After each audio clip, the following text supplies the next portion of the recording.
Je vais répondre, si vous permettez, Monsieur le Président, en un mot. D'abord pour remercier Olivier Dassault, dont le travail est inlassable sur ce sujet depuis longtemps. Je crois que la situation est tellement grave aujourd'hui que j'espère que les Français passeront d'une conscience de la question des déficits et de la dette à une conscience de notre désindustrialisation. Et tout doit être fait pour refabriquer de la production en France, dans tous les secteurs. C'est le vrai sujet.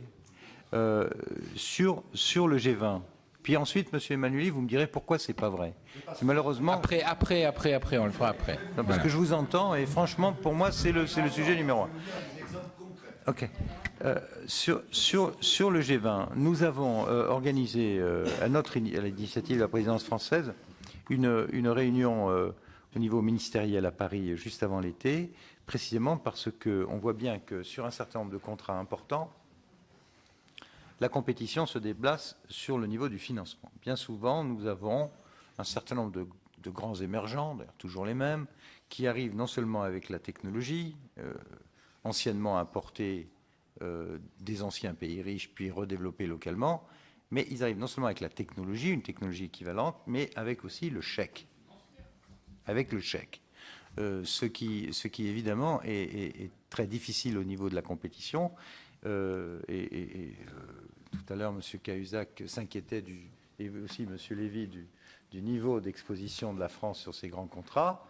Il faut savoir qu'en face, on a des gens qui ont beaucoup d'excédents et qui mettent directement le chèque sur la table en même temps que la technologie, mais sans la transférer.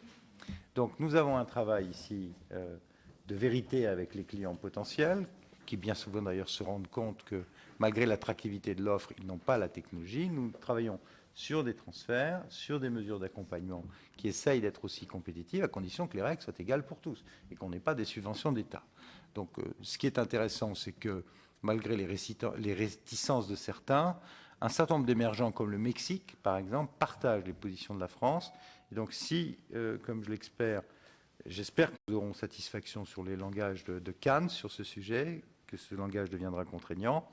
Et puis au-delà, j'espère que cet exercice va continuer.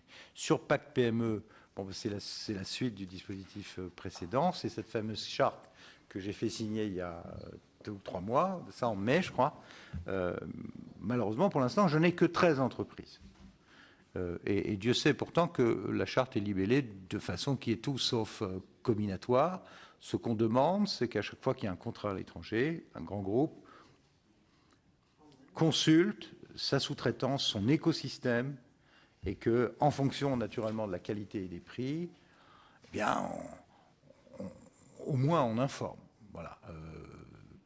Ce que font systématiquement nos compétiteurs. Vous savez, je voudrais dire ceci à ceux des parlementaires qui ne savent peut-être pas nécessairement. Le métier de ministre de Commerce extérieur en France, il est particulier, puisqu'il est double. Il y a ce que les Anglais appellent la trade promotion, la promotion commerciale, et puis il y a la négociation commerciale. En réalité, ce sont 2 métiers différents. Il y a la partie OMC, UE, grand pays, c'est la partie négociation des normes, et puis la partie promotion. Dans un tout petit secrétariat d'État, avec un mini cabinet, nous essayons de faire 2 métiers, assez différents d'ailleurs, mais complémentaires. Il faut savoir qu'en Angleterre, par exemple, il y a 2 personnes en charge des 2 dossiers, l'une de la promotion, l'autre de la négociation. Je dis ça parce que il faut garder ça à l'esprit.